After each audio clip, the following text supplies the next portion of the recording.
بسم الله الرحمن الرحيم يا أيها الناس إنا خلقناكم من ذكر وأنثى وجعلناكم شعوبا وقبائل لتعارفوا إن أكرمكم عند الله أتقاكم إن الله عليم خبير. O humankind, who have created you from a single male and female, Adam and Eve, and made you into nations and tribes and communities, that you may know each other. Verily the most honored of you in the sight of God is the one who is the most righteous of you. And God has full knowledge and is well acquainted with all things. ومن آياته خلق السماوات والأرض واختلاف ألسنتكم وألوانكم إن في ذلك لآيات للعالمين. And among the signs of God is the creation of heaven and earth, and the variation in your languages and your colors. Verily in that are signs for those who know.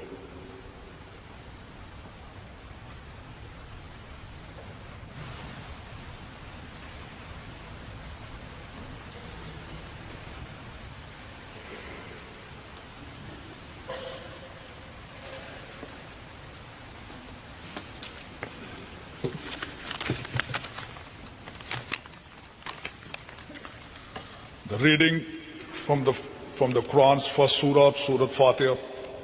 A'udhu billahi minash shaitanir rajeem. Bismillahir rahmanir rahim. Alhamdulillahi rabbil alamin ar-rahmanir rahim.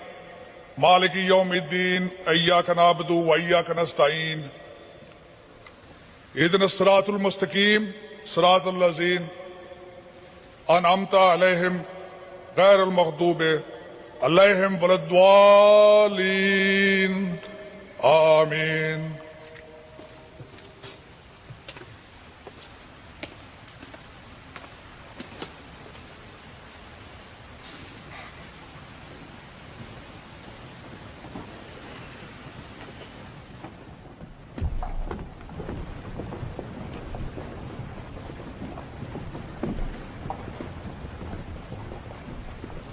Saya bertanya dan saya belum bisa menjawab, mengapa Allah tidak menjadikan semua manusia beragama Islam?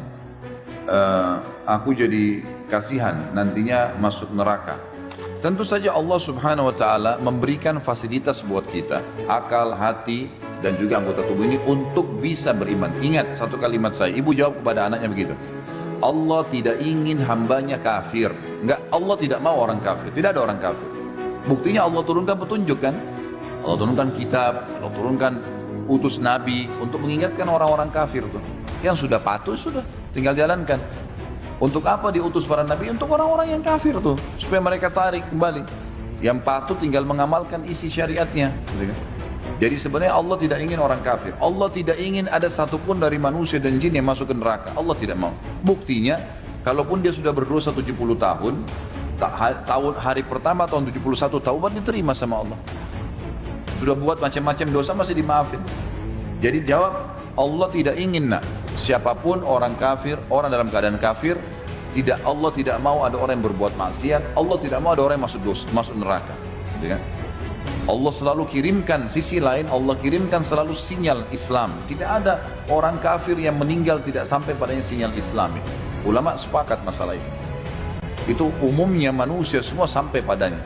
Kita kalau dengar sekarang orang-orang kafir tahu tetangganya ada muslim, bahkan ada yang punya toko buku jual buku-buku Islam.